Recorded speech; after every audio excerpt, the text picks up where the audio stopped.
Isa si Wilfredo sa mga nagtanim ng puno noong dekada 70, panahon ng martial law. Yung Ministry of Education, Culture and Sports order na nagre-require sa bawat gagraduate ng college na 2 years course at least na magtanim ng puno. At least 5 surviving puno upon graduation. Pag hindi nabuhay ang itinanim mong puno, i-withhold ang inyong graduation.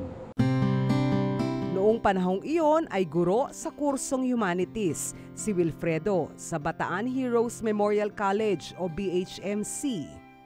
May mga kawani mula sa nooy Ministry of Education, Culture and Sports na nag-iinspeksyon sa mga punong itinanim.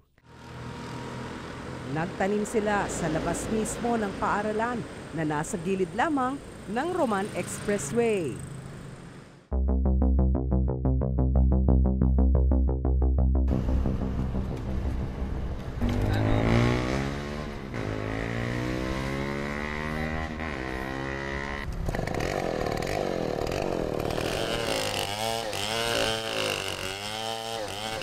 Nitong Hunyo, sinimula ng putulin ang 66 na puno.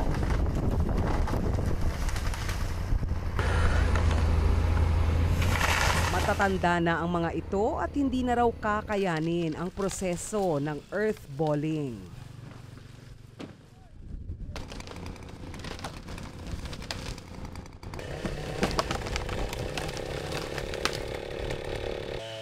Ang kumpanyang High Tone Construction and Development Corporation ang nakakuha ng kontrata sa road widening dito. Rehistrado ang High Tone sa Securities and Exchange Commission noong 2007. Kasama sa trabaho nila ang alisin muna ang mga puno. Mahigit 70 milyong piso ang kontrata nito sa Department of Public Works and Highways o DPWH 2nd District ng Bataan. Meron kaming mga pwedeng yung kontraktor na makakuha ng proyekto ay pwede nilang kumuha ng magpuputol o maglilipat ng mga puno.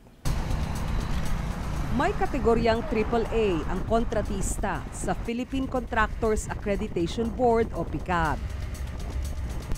Ibig sabihin, mula 150 hanggang 300 million pesos pataas ang halaga ng kontratang pwede nitong tanggapin. Kumbaga, ang DPWH ang nagbigay sa amin na approve na ng DNR. Dumadaan sa kanila papel. Coordinate ako sa DP.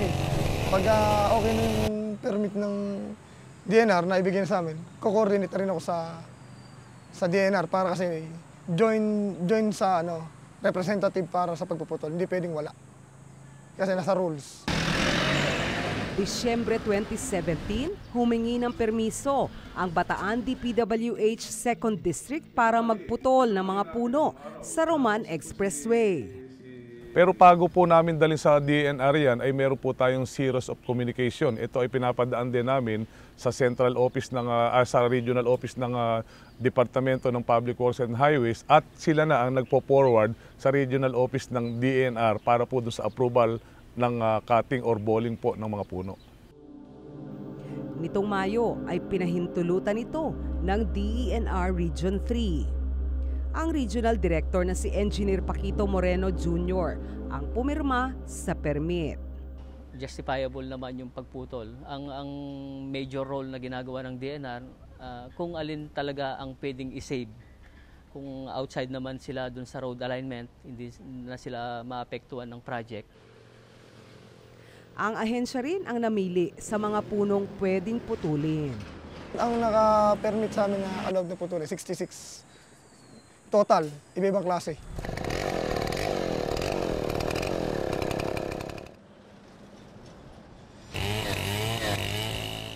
Maagang nagsisimula ang kontratista sa pagputol ng mga puno. Kahit wala pa ang kinatawan ng DENR at LGU. Nakasaad sa permiso na dapat ay may kinatawan ang DENR o ang LGU bago simulan ang pagpuputol. Ito ay para masiguro na maayos at tama ang mga punong pinuputol. Doon sa mga lugar na may pagpuputol o mayroong plano ang ating government, may sinusunod naman sigurong mga batas dyan. And alam ko naman na alam din yan ng mga government officials ano yung mga proseso. Dahil bago naman na putulin ang puno, nagkakaroon naman ng mga pagsusuri. Tanghali na nang dumating ang kinatawan ng DENR. Yun naman ay naka-coordinate sa DNR bago namin tanggalin. Hindi kami pwedeng gumalaw ng walang abiso nila at saka permit.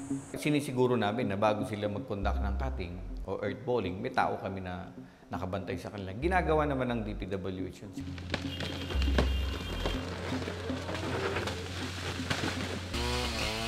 Mabusisi ang pagpuputol sa puno. Inaabot ng 1 hanggang 3 oras ang pagputol sa isang puno. Depende pa kung gaano kalaki ang punong puputulin. Nagpapatagal din sa kanilang gawain ang mga sasakyang dumadaan at mga poste at kable ng telepono na nakaharang sa mga puno.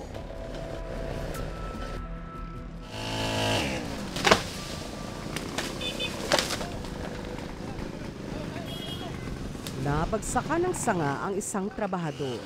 Nahilo at halos hindi makatayo ang lalaki.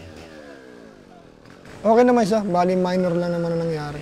Ang impact para yung tagliran lang naman niya na persa. Pero sinigurado naman namin sa ospital na wala siyang fracture.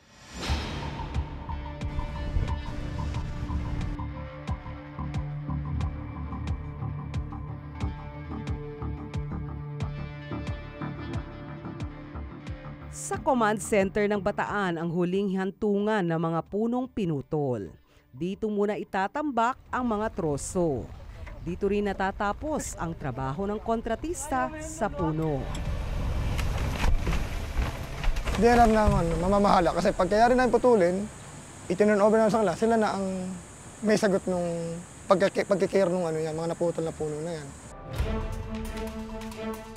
Ayon sa Provincial Environment and Natural Resources Office o PENRO ng Bataan, di pa nila alam ang gagawin sa mga troso mula sa Roman Expressway. Sa ngayon ay mananatili muna ang mga ito sa Bataan Command Center.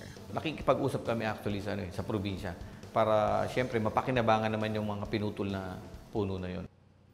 Ayon sa DENR Region 3, isa ang DepEd sa pagbibigyan nila ng mga troso. Dati, dun sa NRDC, binibid.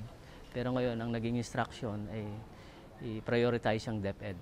Ayon sa DPWH, may kapalit na 100 punla ang bawat punong pinutol. Ang mga punla ay ibibigay sa DENR na siyang mamamahala sa pagtatanim ng mga ito. Kada taon ay may tree planting activity ang LGU para magtanim sa bundok. Ipinamimigay din ito sa mga pampubliko at pribadong institusyon na nagnanais magsagawa ng tree planting.